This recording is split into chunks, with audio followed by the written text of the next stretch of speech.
di satu sisi orang bisa melihat, narasumber saya bisa juga melihat bahwa ini peluang untuk klarifikasi. Ya, jadi saya seakan-akan saya memberikan panggung pada dia. Silakan duduk di situ. Ada banyak hal yang menjadi rumors yang mungkin juga merugikan dia atau mungkin tidak benar. Inilah saatnya. Nah, kalau dia di situ berbohong, orang juga akan melihat bahwa dia berbohong. Tapi kalau dia bisa meluruskan apa yang selama ini tidak benar, ini harusnya dilihat sebagai kesempatan yang baik, yang bagus buat dia untuk bisa mengklarifikasi rumors atau isu-isu miring.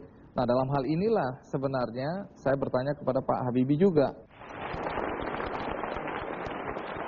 Kepada Pak Habibie, Anda bisa menciptakan panggung sehingga Pak Habibie bisa melakukan satu klarifikasi.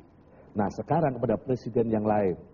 Ini jagoan selengean presiden kita ini, Gus Dur. 300.000 orang, Mas, tanda tangan supaya saya jangan berhenti jadi presiden. Tahu?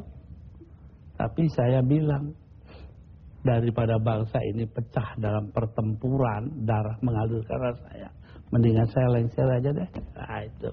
Tapi omongan ini kan dibilang omongan ngawur, Gus. Karena faktanya ketika Anda bilang nanti jutaan orang akan datang masuk Jakarta, orang-orang dari Jawa Timur. Begitu ditunggu-tunggu nggak datang. Saya yang nahan kok.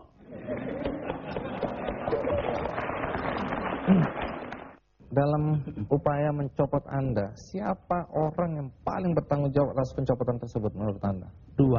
Siapa? Amin Rais dan Megawati. Mengapa? Hah? Tanya sana dong, gue tanya. Dan Bung Andi, tunggu. Ini kalau orang Jawa bilang, modiar. Anda yang juga pinter memainkan akrobat kata-kata, gimana itu pengalaman bahwa wawancarai Gus Dur yang suka selengean gitu? Iya, itu salah satu wawancara saya yang menurut ukuran saya menarik karena jawaban-jawaban Gus Dur sama tak terduganya dengan pertanyaan-pertanyaan saya. Jadi saya pribadi punya pertanyaan yang selalu ingin saya tanyakan pada Gus Dur.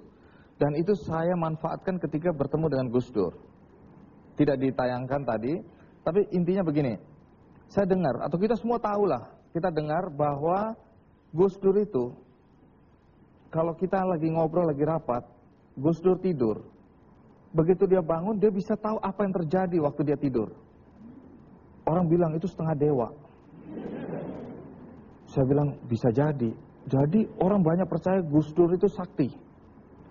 Sehingga dalam keadaan tidur dia bisa tahu apa yang terjadi. Bahkan kadang-kadang Gus Dur dalam guyonan, dia bilang dia lagi, misalnya Gus nggak sholat Jumat. Waktu saya tidur tadi saya lagi sholat katanya. Di mana Gus? Di Arab. Sementara orang percaya. Nah, saya kan penasaran dengar cerita-cerita seperti itu. Saya tanya kepada Gus Dur, Gus, apa benar Anda ini manusia setengah dewa? Yang kalau tidur Anda bisa ngikutin rapat, ngikutin perbincangan orang. Dia ketawa ngakak. Dia bilang, itu salahnya yang percaya. Maksudnya apa Gus?